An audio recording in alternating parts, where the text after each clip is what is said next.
Hey, welcome back to Ask Chap. I'm Senior Chaplain Jonathan Grigsby. Hey, we're back at you with these questions.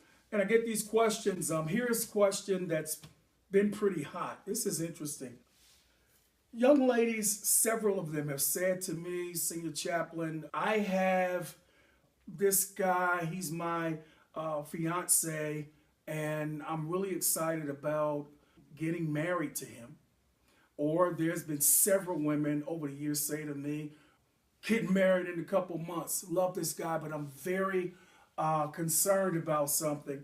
He has this enormous sex drive and he's gonna wanna have a whole lot of sexual intercourse. Now, we've already been together, okay? And I'm just concerned because, bottom line, I mean, when we get married here, I'm supposed to take care of my husband. But there's a problem. I mean, he's just wanting it, just coming at me, and it's like he's a dog. I mean, he's just craving over it. And what's sad about it, I've had some tell me this several, he's pretty good at it. But it's the way he comes, and it's like he always wants it. I've had some women say I've made excuses not to give it to him. Not that it was so bad, but because of the attitude. And I want to be loved, I want to be cared for, and I do not understand this. I know the Bible says that my body is not mine, and I should be taking care of my husband. Come on, you know the whole deal, all right? But here is the problem. I just want to know, why do I feel that way, and is it wrong for me? Here's the take. In the book of Proverbs, it says, through wisdom is a house built, through understanding it is established. Now, let me give you some understanding, ladies, okay? God created us, human beings. We are spiritual beings. We are emotional beings. We are social beings. Now, this is something critical I want you guys to remember. It's just a law. We're chemical beings, okay? Now, the way that we bond, okay, everything is done execution-wise with us as human beings by way of chemicals. There's a chemical that's within our brain. It's called oxytocin. That is a chemical that God designed. God made this. He made us like this, okay? And this oxytocin, it's called the love juice. It's a love hormone. It's released when you give a hug. It's released when you smile, when you kiss one another. It's released through kind words. These things take place. This chemical is released. And when it's released, it causes a bonding, okay? That's where you hear people talk about, well, there's a way that I like affection. There's a way that I want to be appreciated. So when those things are executed, what takes place? Oxytocin's released. Now, this oxytocin is very critical, okay?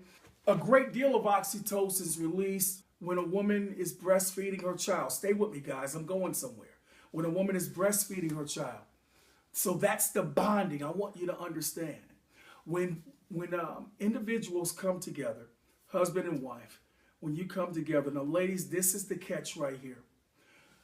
When a man has sexual intercourse with his wife, what he's trying to do when he ejaculates, about 75% of oxytocin is released.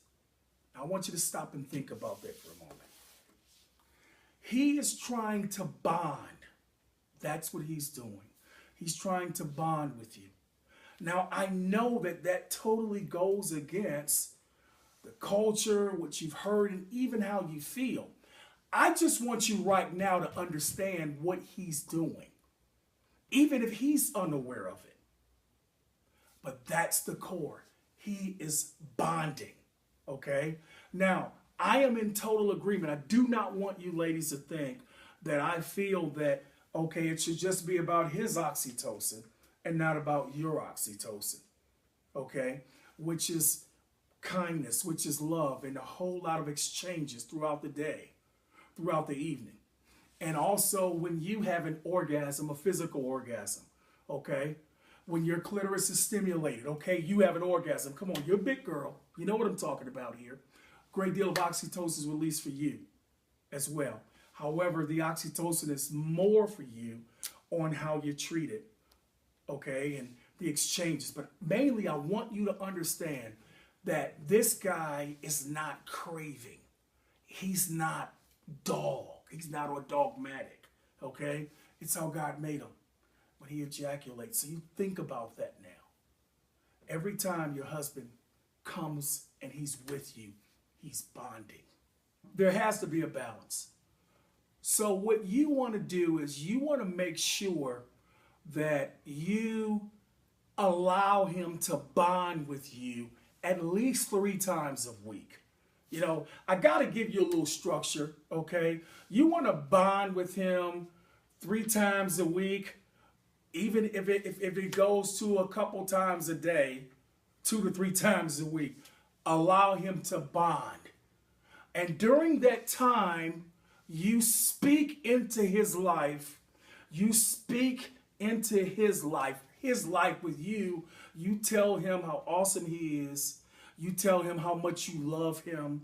You tell him during that time of him releasing what he means to you and what you guys are to one another. And there could never be anybody but him. You tell him he's the best of the best in the world when it comes to sexual intercourse with you. And he is the man. He's bonding with you. So you bond with him. You make sure that happens.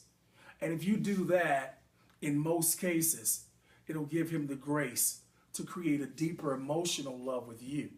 Okay? Now, ladies, I know that some of you are saying, well, Senior Chaplain, what about me? That's him.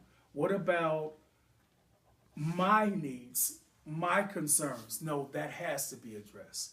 And that has to be taking place. Again, what I'm doing right now is in the book of Proverbs, chapter 24, verse 3. Again, it says, through wisdom is a house built. Through understanding, it is established. What I want you to understand is he's not craving. He's not just trying to get a piece. He is bonding. Okay? So we will be spending time.